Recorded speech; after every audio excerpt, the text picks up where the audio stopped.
Hello, everyone, and welcome back to the Where the Hell Do We Go From Here podcast, where we try to figure out faith, identity, and life one existential crisis at a time.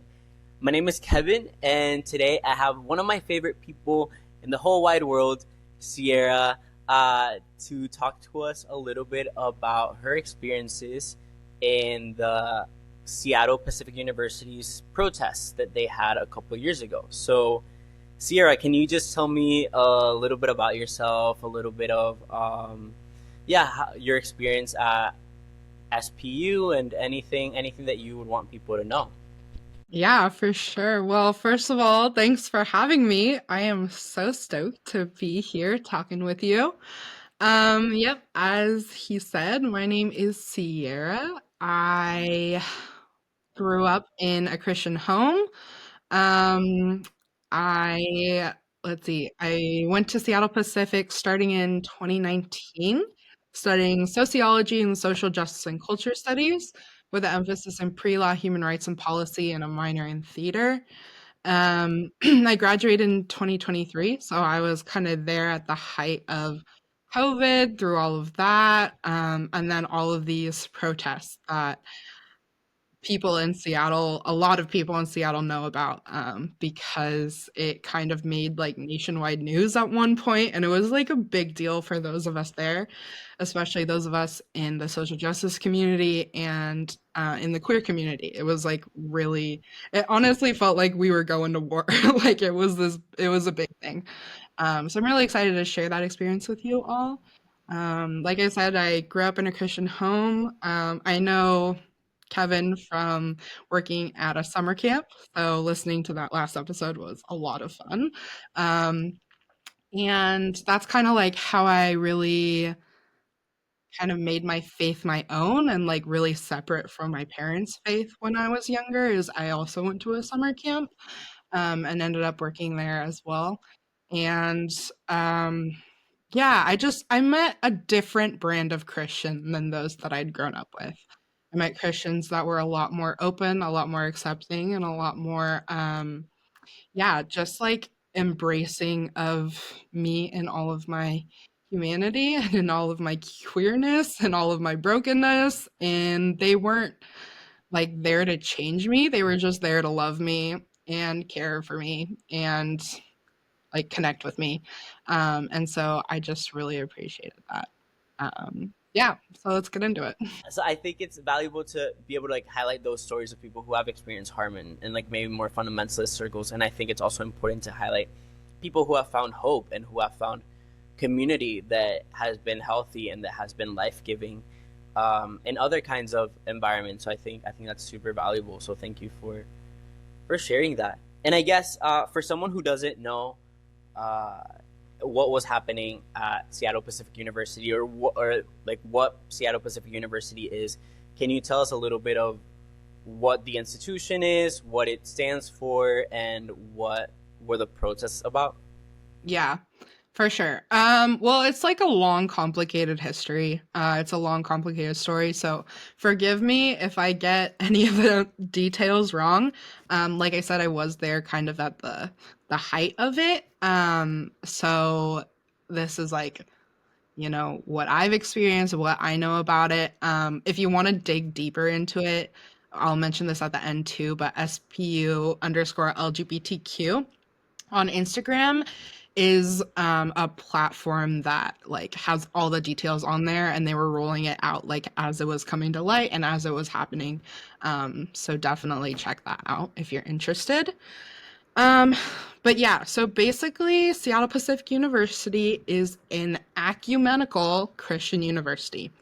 Now, if you're not familiar with the term ecumenical, it means like everyone who is working there um, is a Christian, but they can be any denomination of Christian. They can have like any belief that falls under this like really big umbrella of Christian.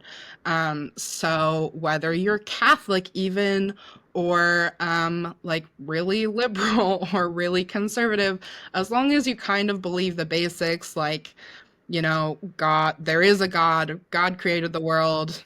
He sent his son Jesus. Jesus died for our sins. like thus we go to heaven, kind of those basics. As long as you believe those basics, that is sort of underneath the Christian ecumenical umbrella. um this is important because if an institution is truly ecumenical, that means that like any other kind of, maybe we would label it as like rib issue beliefs, such as homosexuality or, you know, gender queerness, those are kind of, they, lots of Christians have lots of different opinions on them, right? The school was founded in part by the First Free Methodist Church, or like two people who were part of the First Free Methodist Church. But that like connection, the kind of the only connection that there really exists today is they donate $5,000 a year to our university, which in the grand scope of your university is not that much. Right, right. Yes, absolutely. Like, it's not that big of a deal. And they had a church like right across the street from us that is a First Free Methodist church. That should be the only like connection there. Um, Essentially what happened is over the course of many years, there was a lot of student activists and professors who were fighting for queer rights on campus. And I believe it was between 2014 to 2016, we got approved to have Haven on campus, which is our LGBTQ club. So the, you know, people protested and the board said, yeah, that's totally fine. You can have that club on campus. Um, Everything kind of really came to a head in 2020 when when there was an adjunct professor of nursing named Reindahl, who was overlooked for a promotion in the nursing department and then subsequently fired. And he was told that the reason for this was because he was gay. Um, when students found out about this, like quite understandably, they protested and they were like, hey, this isn't cool. Like, none of us are approving of this decision. We don't want to be at a university that is making decisions like this. This is an ecumenical university. Even if I believe that homosexuality is wrong, that doesn't give you the right to fire this person based off of that, especially considering in Washington there's anti-discrimination laws on the basis of sex or sexuality or race or gender or any of that. And so essentially the whole thing kind of was this clash between like the religious, like, okay, I'm getting ahead of it.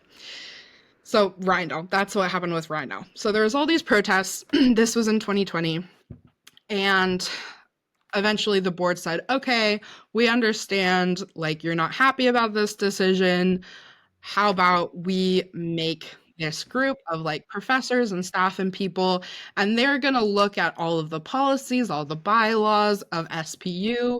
They're going to look at like what it would mean to be queer affirming for this institution, how it would impact our finances, how it would impact tuition, how it would impact our students, our faculty, whatever.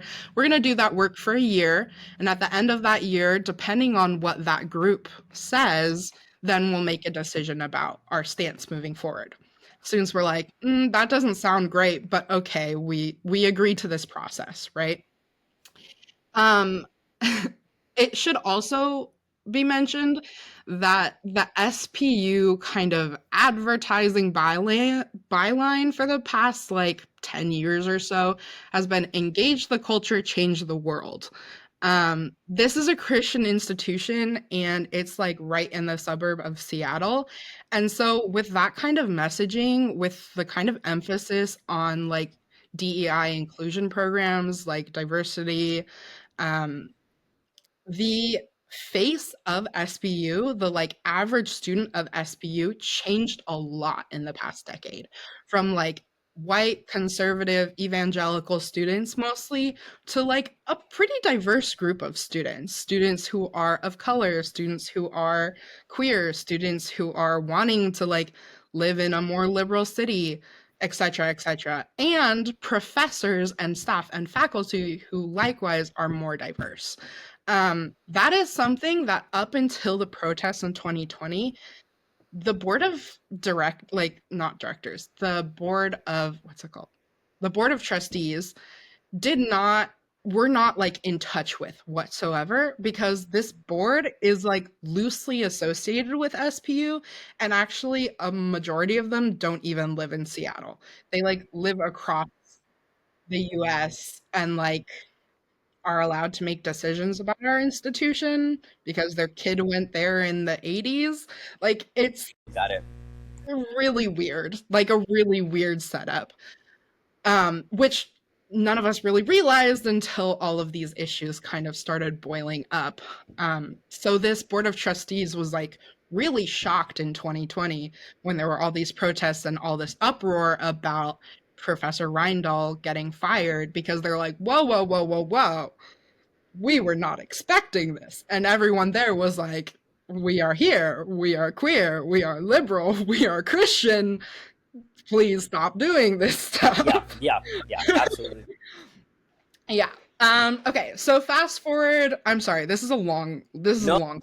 I think it's so helpful to like establish that Yeah, framework, understand what was going on. yeah, totally. Okay, so that the Reindahl situation happened 2020. He actually did his own lawsuit against the school on the basis of like discrimination. That lawsuit was eventually settled. Fast forward a year, the group that was in charge of like investigating queer issues on campus and being kind of the liaison between students and the board of trustees comes back and says, hey, we, pulled all the students, we pulled all the professors, all the faculty, everybody. 80% of our professors, not even students, are in support of hiring queer staff and faculty, of being affirming as an institution, professors. And that's not even counting students, which that poll is at 7%, something like that. And in their report, which was like a big report, it wasn't like a one-page little thing. It's not like they, didn't take any time on this. They put hundreds of hours into this report, and it was like, dozens of pages long.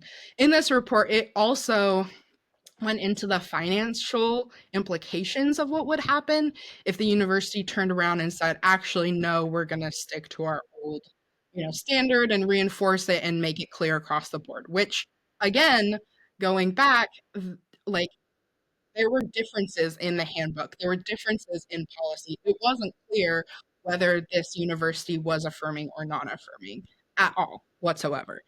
Um, so yeah.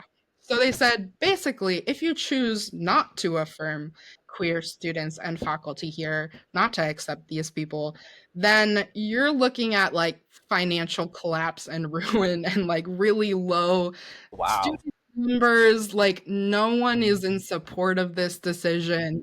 Do with this information what you will.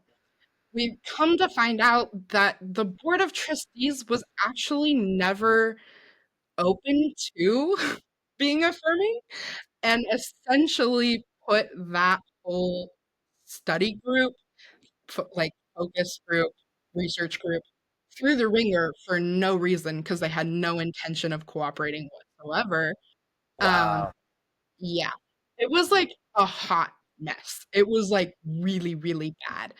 Um, and so when this kind of comes to a head, and it was 2022, my junior year,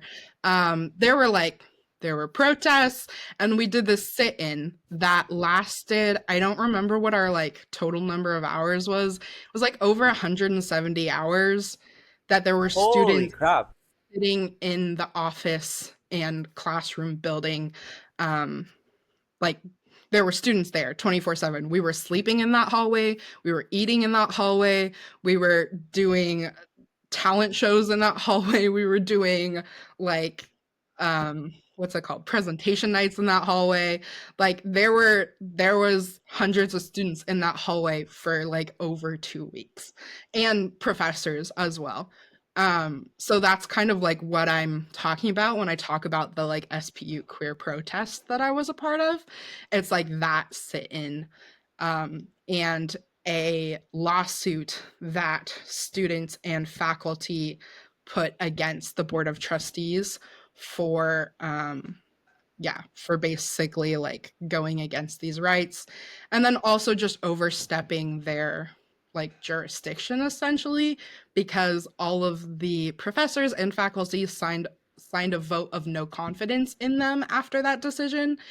And again, 80% of professors and faculty signed this vote of no confidence, saying, we don't believe in the leadership of the Board of Trustees to do what's best for our institution anymore. And the Board of Trustees were like, oh, well, we're going to do it anyways. And then they like held the juxtaposition between like the joy, the sense of community, the mutual aid programs that were arising from this sit in, like all of these alumni were like donating to us and showing up with like water coolers and pizza and, dinner every night for us doing this sit in. It was incredible. We were like tattooing each other in the hallways. Like it was so fun. And it was just like this 24/7 slumber party. But at the same time, it was like, oh, this terrible stuff is going on. And like, this is what we're up against. And the president had to walk through our hallway to get to his office every morning. And we were all like half asleep. We'd be like, good morning, Miss Pete Manjarres. And he like would not even make eye contact as he like walked through this hallway of students. Um, yeah, it was intense. And like during those 2 weeks, there was like a town hall meeting where the board of trustees all flew in and came in, and we were all in the gym. And it was like a open discussion, but it was like not really an open discussion where, half of us left crying because they were like, I am so great. Like, this is why I care about this institution, and this is why we believe in what we believe in. And we're like, hey, you're not listening to us. This is like tyrannical rule, basically. Like, this, no, like 80% of the professors are saying that this is not what we want. And like, what is an institution? It comes down to like, what is an institution? Is it a couple of people who've been given this power, or is it the majority of people who are actually here, actually impact, actually living and breathing in these classrooms? Like, I tend to side with the people who are actually living there, Yeah, actually, absolutely. yeah, part of the institution. Yeah. Anyways, so eventually the sit-in kind of ended. I'm pretty sure it ended because school literally ended. Like we were still there during finals week. So, Oh, wow. yeah, it was crazy. And then the the lawsuit continued, and eventually it was settled because like we fundraised all of our funds to do the lawsuit, and it was put on by like professors and students, and eventually the issue like stopped being about really what we wanted changed on campus and became more about, you know like they started claiming like, oh, freedom of religion, and we were like, but is that really what's going on here? I don't think so. But again, like a lot of the conservatives and the board of trustees would argue, no, that's exactly what we're fighting over. But really, it was more of this issue of like the board of trustees overstepping their boundaries and the board of trustees not honoring the general will of the people. Um, yeah. And there was also some really slimy stuff going on with the board of trustees, like talking to the First Free Methodist Church behind backs when they weren't supposed to, and the First Free Methodist Church like changed their bylaws to say like we're not going to be associated with an institution that supports queer people.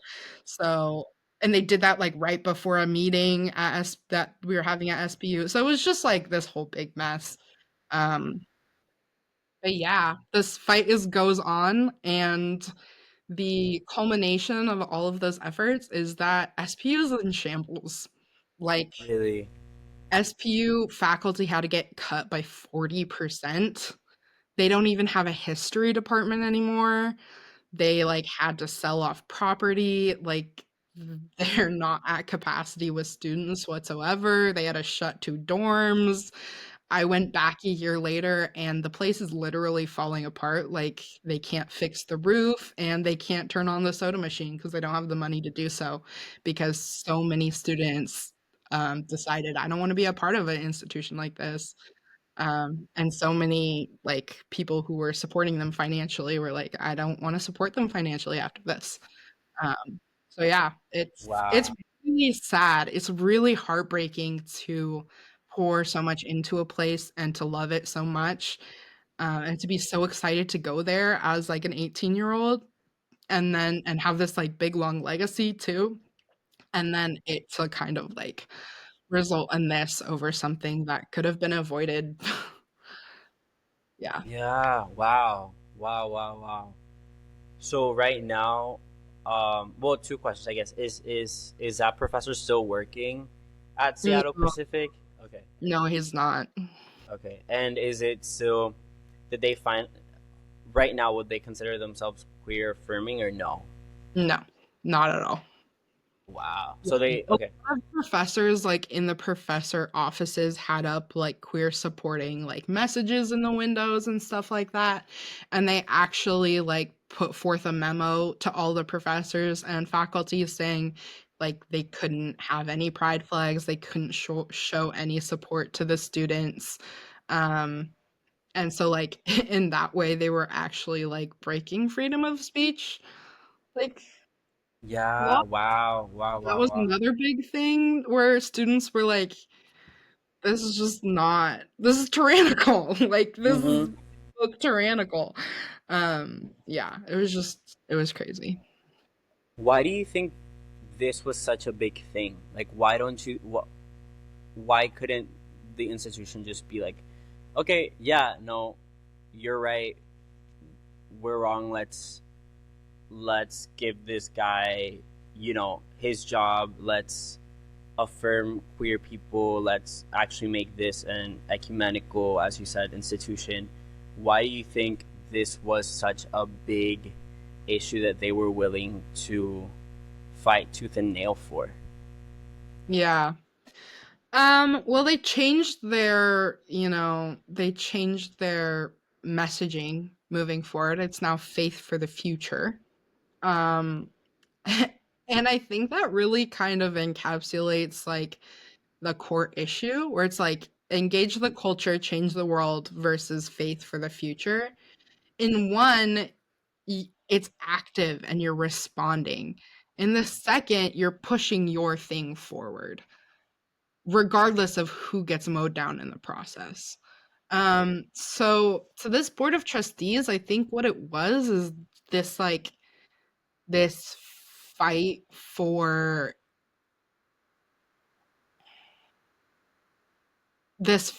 like conservative biblical Christian values.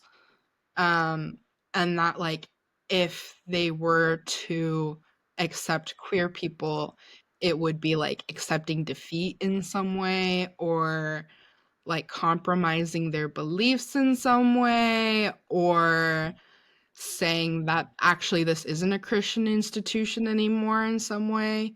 Um, which I just like don't agree with. I think that there's room in the Big C church for every type of Christian. Um, and I think that our God is big enough to be there for every type of person. So I don't think that making a safe space for queer people makes a hostile space for conservative people of faith. But I think that those people started to feel that way because of how escalated it got. Um,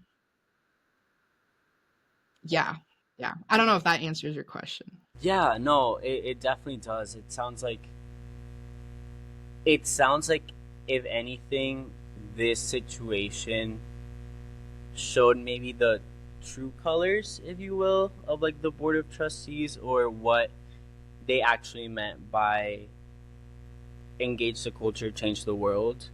Yeah. And I do really like the way that you described that one is active and maybe malleable in a way where it it actively takes feedback and accepts feedback, and there's change and there's growth, whereas the other one seems like we're gonna spread this regardless. It's not really like a community based kind of understanding of faith. It's more so this is the truth. We're gonna push it, and if anyone goes against this, or in a way maybe going against God or going against like God's word or His truth, and in a way I guess it could also demonize other Christians and, as you said, the big C church who have differing views and differing beliefs, which is very unfortunate. And it reminds me of, I was actually reading about this. Not reading about this. I saw this video about this a couple of days ago. Have you heard of Bob Jones University at all? Oh, vaguely. So Bob Jones University is a university in South Carolina. I'm very familiar with them because they pretty much produced all of the books, like textbooks that I had growing up from like at my school, and they are a very conservative Baptist Christian institution. Hmm. And I didn't, and they even took us there for the senior trip of my high school. So we're pretty familiar with Bob Jones. But the point of it being that back in, I don't remember when it was, uh, decades ago, they also faced a lawsuit because they didn't allow, or they, I don't know exactly, I don't know the details, I'm not too familiar with it, but based on what I am understanding, they would ban and not allow interracial relationships and interracial partnerships in like on campus and at Bob Was Jones this University. recently? No, no, no, no, no. This was like back probably during like decades ago. Like Okay, okay. yeah, this I yeah, was not like, not recently. no, No, like, no, no, no, no, no. Yeah, this was probably like maybe around civil rights movement okay. times.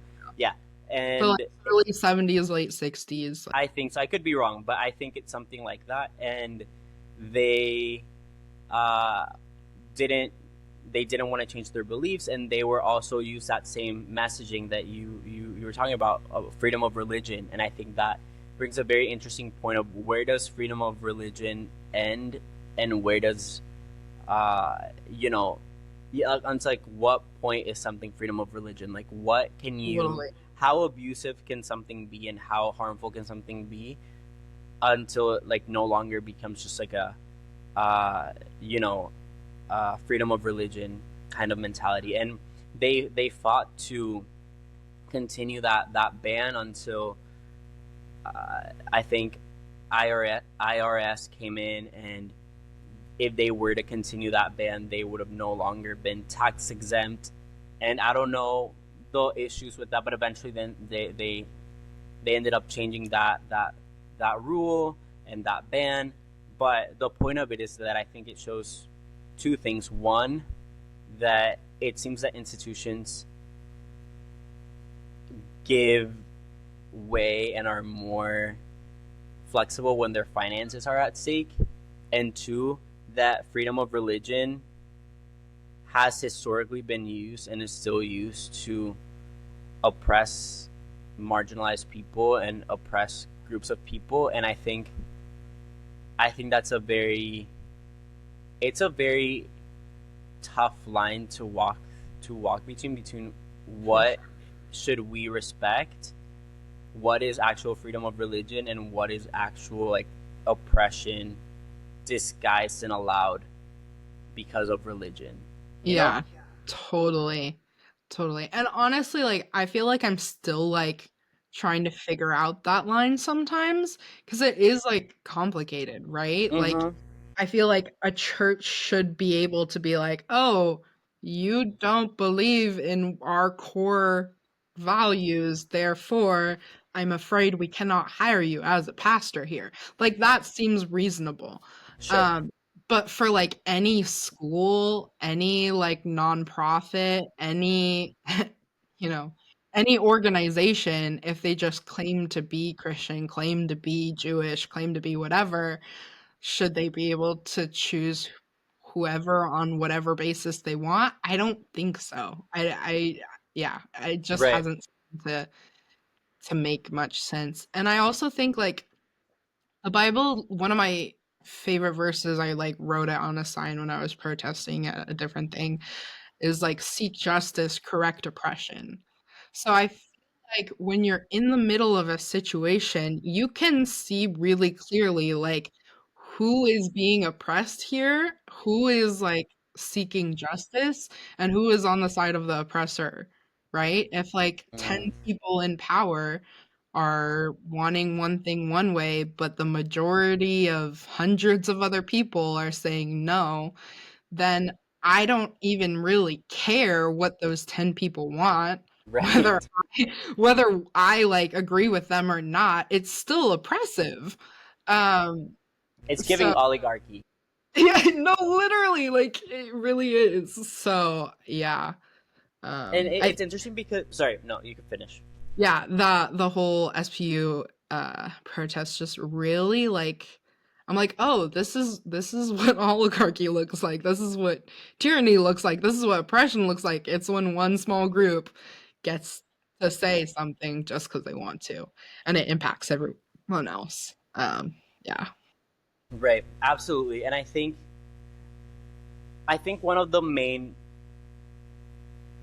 counter arguments that I've heard whenever I'm looking through anything like SPU specific, or if I see like or whenever videos have popped up and people are like criticizing like the protests, they're Mhm. like, oh, they chose to go to this school, they chose to go to an institution that believes X, Y, and Z. Like, But why are they like medical protesting that now? And I do think, and I want to hear your thoughts on that, but because I think you also mentioned the fact that they said they're like ecumenical, so Mhm. it's a kind of not maybe using the label, but not really, Yeah. uh, you know, behaving in it in practice. But I just want to hear your thoughts on that because that's the kind of comments that I've seen whenever I've seen anything about the protests. Yeah. Well, one, ecumenical, right? I kind of defined it at the beginning, so I'm not going to again, but it's ecumenical. And also I think it it also wasn't clear in the student handbook. It wasn't clear in the staff or faculty handbook. It wasn't clear in the bylaws. I think if it was, maybe you could make that argument if they said specifically, if you're queer, don't come here. Like, if you are homosexual or practicing queerness in whatever way, um, like that is against our policies as an institution. That would be one thing, right? Because you're It's like, still problematic for sure. It's still problematic for sure. But oh, like, absolutely. I'm not yeah, saying it's not, but yeah, we had to sign a handbook when we went to SPU, like, and that was not in it. So if it was, then that would mean someone's deliberately saying, no, I'm not doing those things and then doing them. That's one thing, right? But it wasn't. We were never agreeing to it.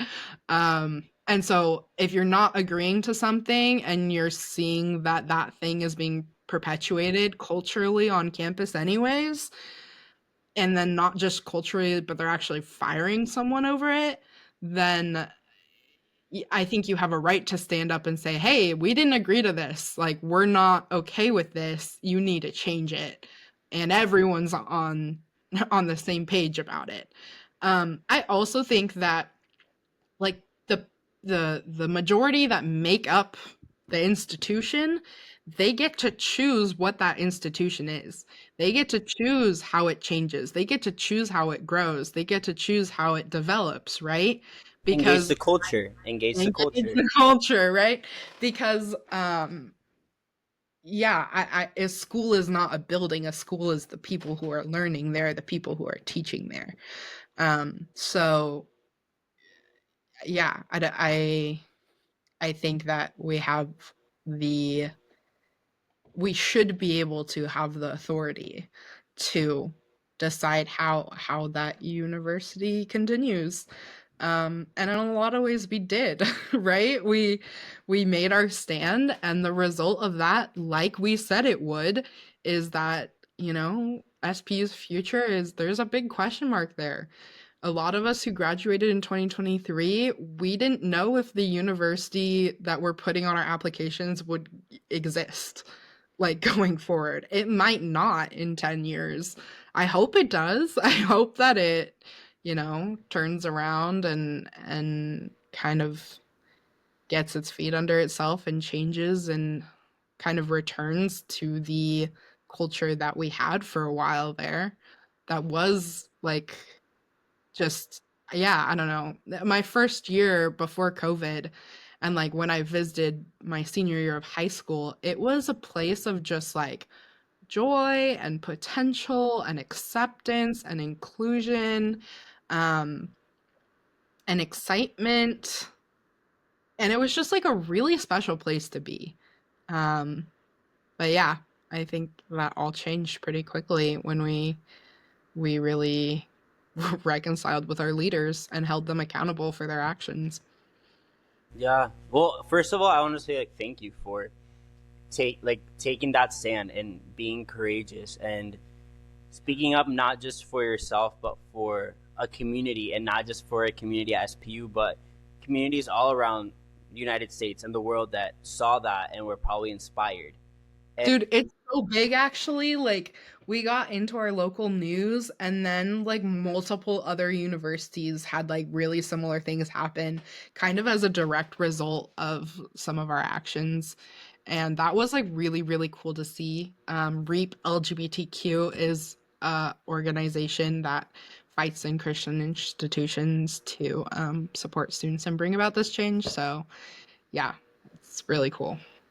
yeah, no, I love that. I love that. And I think that, well, as we're like finishing up, I want to ask you two more questions. One is, what are some of the biggest, like most powerful instances that you can remember, some of the most powerful moments, or effects of the protests, things that have stuck with you and changed you and continue to change you in the way that you see queerness, Christianity, advocacy? However you want to answer that question, that's one of them. And then the other one is, how what would you say to other Christians who are maybe in your shoes, who may be allies of the queer community, or who may be queer themselves, who are at institutions that are non-accepting? How would you suggest navigating through that? What resources, what support would you recommend? Any way that you want to answer either one of those questions, both of those questions. Yeah. Um, let's see what I took away from it. I think just like the outpouring of mutual aid that we experienced in that time was really just truly incredible. From people like donating meal swipes to people bringing us water to people donating money, and like the prayer walls and the artwork and the music that we played in the hall, and we had dance parties, and it was just like a space filled with so much light and joy and like empowerment and community.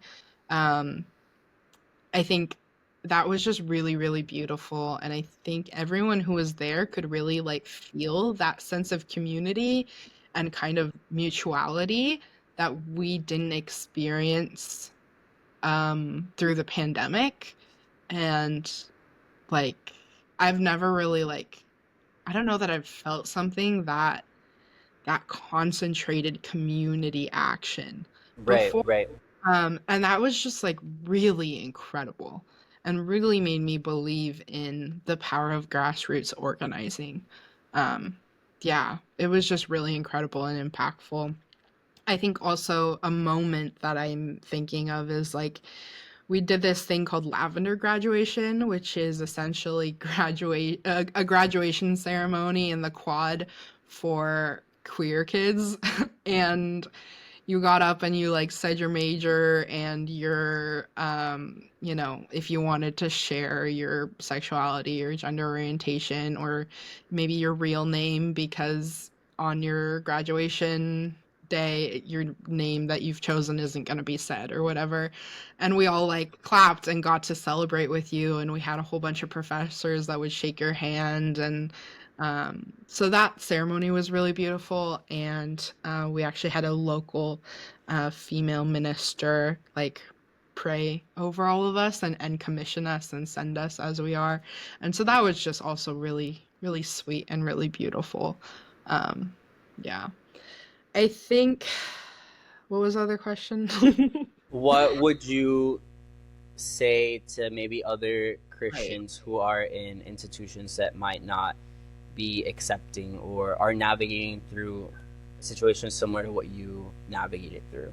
For sure. Well, I'd say definitely check out REAP, LGBTQ.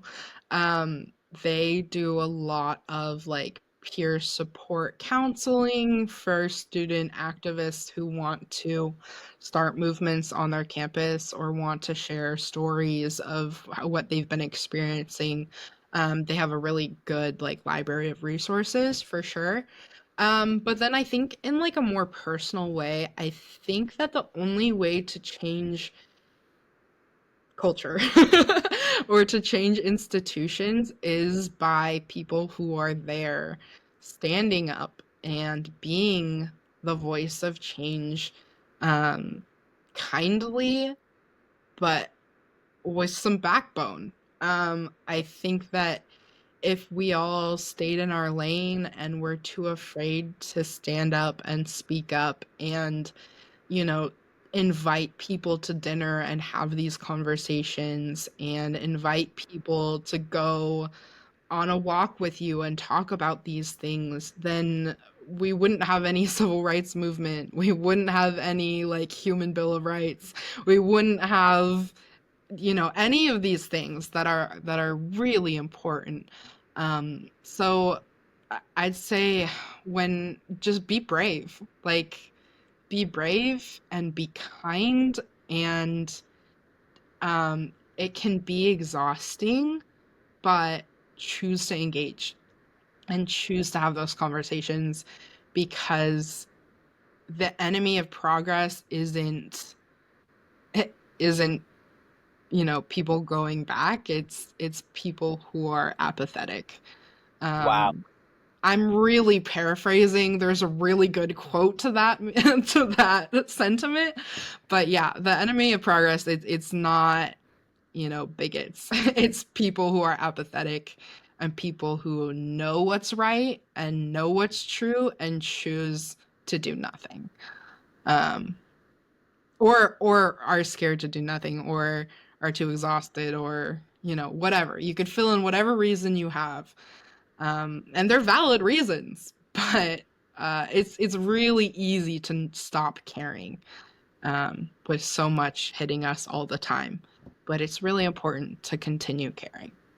Yeah, I mean, it's so hard to go up against these huge institutions as like an individual, and I think that's why it's so important, as you mentioned, the power of community, the power of grassroots movements, the power of joining together for a common cause, and like the people together can be stronger than any institution, which has been shown like time and time again throughout history.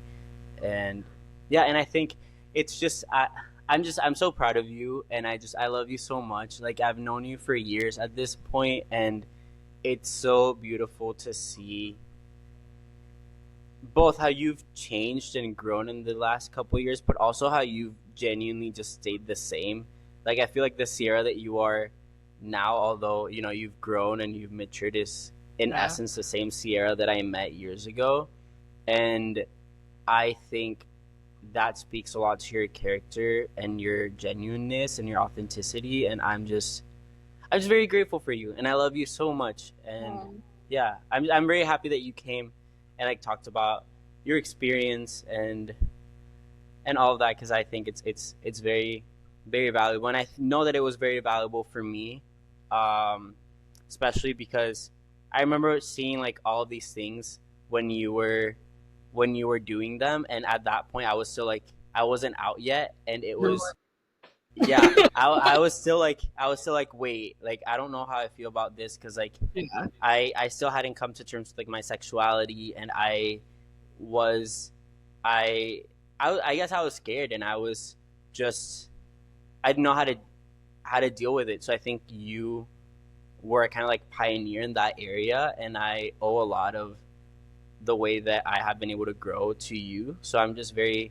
very grateful for you. So I I will say that I think that people like you who are like still believers and are able to reconcile their faith with like sexuality and differing beliefs, I think that was very important to me, because at that point, you know, like I think we had conversations back then where I was like, no, like I don't think I can like agree with this, like blah blah blah, blah. And I look back at that and I'm like, huh, I uh it's just sad. I think for me it's just sad to see like the place that I was at, and like I'm sorry for if I ever said anything that was like just not right. And I think it's given me I think it took a lot of unlearning and realizing the ways that I had been indoctrinated for sure. to be able to, and it took like me getting to rock bottom to be able to change that kind of mentality. And I think that's what it takes for a lot of people. And I'm just I'm here. Like we kind of came out of it with different like landing in different places, but like yeah, it took a rock bottom, but it took a rock bottom for me to get here too. yeah. And I'm just very grateful. I'm just very grateful, and I respect you a lot and I value you a lot. So thank you so much for being who you are. Um One anyway, more thing that I yes. thought I of. was gonna say, like, if there's, yeah, like, is there anything that you want to say before we close out, or also like anything that you want to share Yeah, or whatever? to kind of like tack on to the last question I was answering, like how do you stand up in these institutions that are being oppressive? If you're not in a safe space, be the safe space. Oh, Drop. mic Um, drop. That's so good. think that's something that I learned when I was young in the church that I was at and experienced some real rough hurt. I I went back and I was a leader there.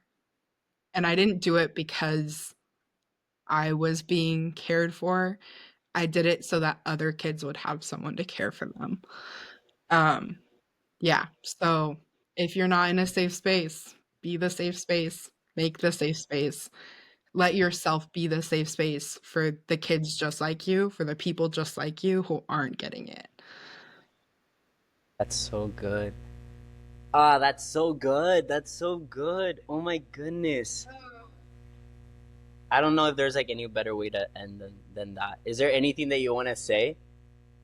Um, follow SPU underscore LGBTQ for all the information that I mentioned and for a lot more, and to just check out what's going on there.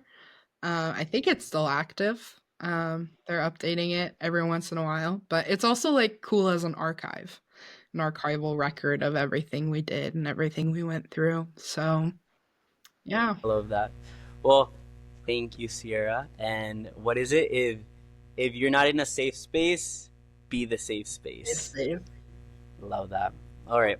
Well, thank you all for listening or watching, or yeah, however you're listening to this. So we will see you next time.